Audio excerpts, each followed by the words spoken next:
तो चलो बात करते हैं कि कैसे किस तरीके से हम रिएक्शन को बैलेंस करते हैं। उसके लिए हमारे सबसे सामने एग्जांपल है,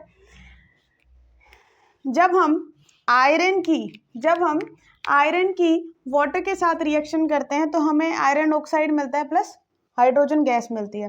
तो बेटा यहाँ पे मैम जब हमारा law of conservation of mass हम फॉलो करेंगे, mass of reactant should be equal to mass of product की कंडीशन लाएंगे, तो उसके लिए मेन हमारे इसमें क्या रोल है। तो बेटा इसका सबसे मेन बात है कि भाई मान लो तुमने यहाँ पे कौन कौन से एटम ले रखे हैं, यहाँ पे आयरन ले रखा है, यहाँ पे तुमने हाइड्रोजन ले रखा है और यहाँ पे हमने ऑक्सीजन ले रखे हैं। तो बेटा आयरन, हाइड्रोजन, ऑक्सीजन के number of atoms reactant side और प्रोडक्ट साइड दोनों साइड क्या होने चाहिए, बराबर होने चाहिए। अगर भाई देखो सीधी सी बात है, अगर हमने यहाँ पे एक आयरन लिया है तो इस साइड भी कितना ही आयरन जाना चाहिए, 1 आयरन ही जाना चाहिए। माना कि वो किसी और से अटैच होगा लेकिन आयरन तो बन ही जाएगा, राइट। इधर अगर मान लो हमने 2 हाइड्रोजन लिए हैं तो इधर भी कितने जाने चाहिए, 2। और अगर ऐसी कंडीशन नहीं है तो इसका मतलब हमारी रिएक्शन बैलेंस नहीं है। तो बेटा चलो इसके स्टेप हम फाइंड आउट करते हैं। सबसे पहला हमारा काम क्या होता है कि हमें ये लिखना है कि हमारे पास कौन कौन से एटम है। तो बेटा इसमें सबसे पहले हम लिखते हैं, मान लो हमारे पास एटम एक है हमारे पास आयरन, दूसरा कौन सा है बेटा हाइड्रोजन, और तीसरा कौन सा है बेटा ऑक्सीजन। दोनों की जो क्वांटिटी है वो हम रिएक्टेंट और प्रोडक्ट साइड दोनों साइड लिखेंगे, राइट।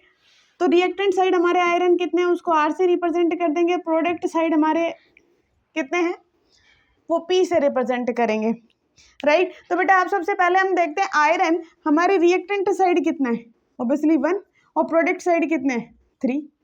चलो नेक्स्ट पढ़ते हैं, हाइड्रोजन हमारे रिएक्टेंट साइड कितने हैं 2, और प्रोडक्ट साइड भी कितने हैं 2। और ऑक्सीजन हमारे रिएक्टेंट साइड कितने हैं 1, और प्रोडक्ट साइड कितने हैं बेटा 4।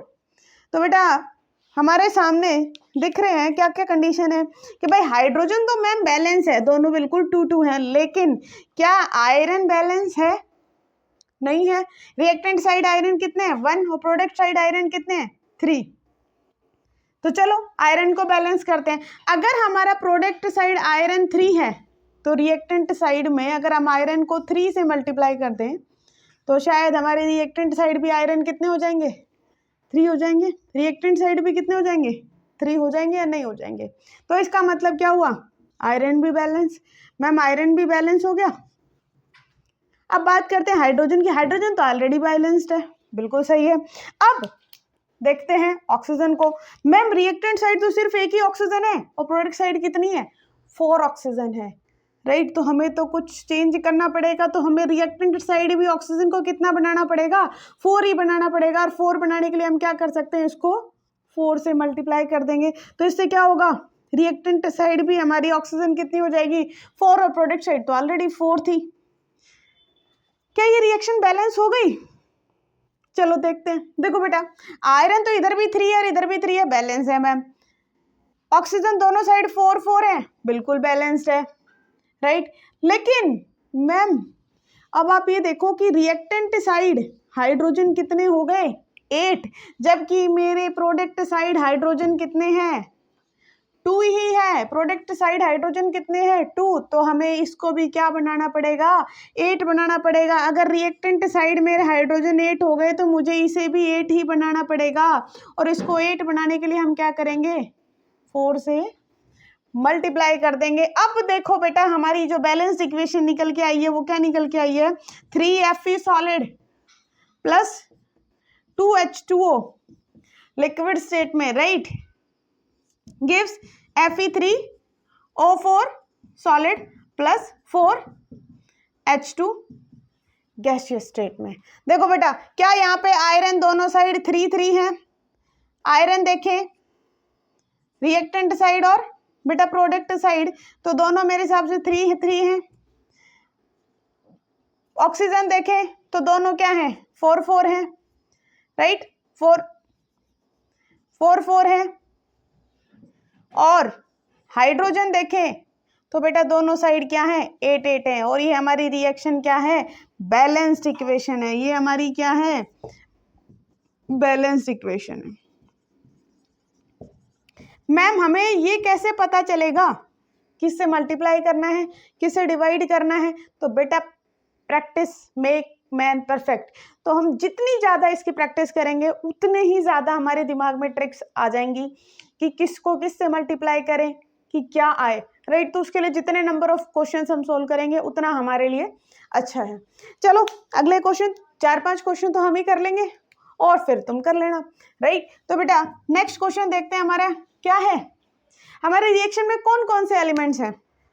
मैग्नीशियम है और बेटा ऑक्सीजन है। रिएक्टेंट साइड मैग्नीशियम और product side magnesium. Reactant side magnesium कितने हैं? 1। प्रोडक्ट साइड भी कितने हैं? 1। रिएक्टेंट साइड हमारे ऑक्सीजन कितने हैं? 2। और प्रोडक्ट साइड ऑक्सीजन कितना है? 1। मैम गड़बड़ कहाँ है? मैग्नीशियम तो मैम पहले से ही बैलेंस्ड है, बिल्कुल सही है। गड़बड़ी कहाँ आ रही है? गड़बड़ी आ रही है बेटा हमारे ऑक्सीजन में है। गड़बड़ी कहाँ आ रही है? हमारी ऑक्सीजन में। देखो बेटा ऑक्सीजन रिएक्टेंट साइड तो कितनी है? 2 है, लेकिन प्रोडक्ट साइड ऑक्सीजन कितनी है? 1 है। तो इसे प्रोडक्ट साइड 2 बनाने के लिए इसको क्या कर देंगे? मल्टीप्लाई बाय 2, तो 2 2 हो जाएगा, बिल्कुल सही है मैम। लेकिन एक बात है कि जब हमने यहाँ ऑक्सीजन को 2 बनाया तो यह मैग्नीशियम भी रिएक्टेंट साइड प्रोडक्ट साइड कितने हो गए? 2 हो गए। अब मैग्नीशियम प्रोडक्ट साइड 2 हो गए तो ऑब्वियसली हमें रिएक्टेंट साइड भी मैग्नीशियम क्या करना पड़ेंगे? 2 बनाने पड़ेंगे। तो इसको भी हमें क्या करना पड़ेगा? 2 से मल्टीप्लाई करना पड़ेगा। अब देखो बेटा मेरे हिसाब से सब जगह बैलेंस्ड है। देखो हमारे मैग्नीशियम दोनों साइड क्या है? ये भी 2 है और ये भी 2 है, बैलेंस्ड है। मैम ऑक्सीजन रिएक्टेंट साइड कितने हैं? 2। और प्रोडक्ट साइड भी ऑक्सीजन कितने हैं? 2, बैलेंस्ड है। इसके मतलब हमारी बैलेंस्ड इक्वेशन क्या आ गई? 2mg प्लस वो भी सॉलिड फॉर्म में O2 gas gives 2mgO solid form में, ठीक है बेटा। उसके बाद एग्जाम्पल 3।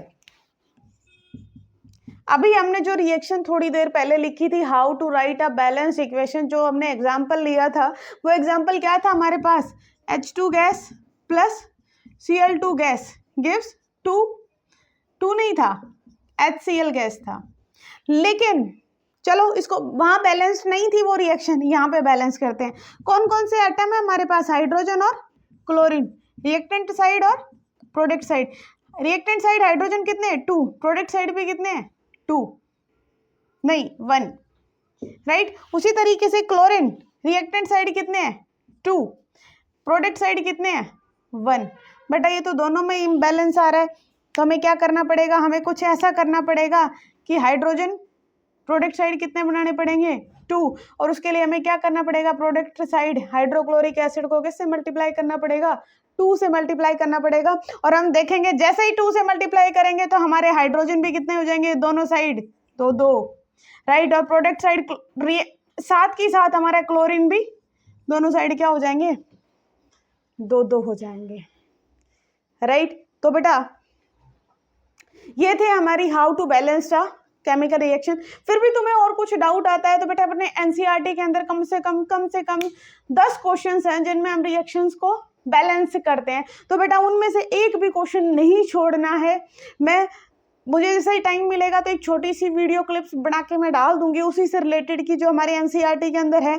पहले वर्ड फॉर्म में इक्वेशन दी होगी, पहले उसको सिंबॉलिक फॉर्म में लिखना है, फिर उसे बैलेंस करना है।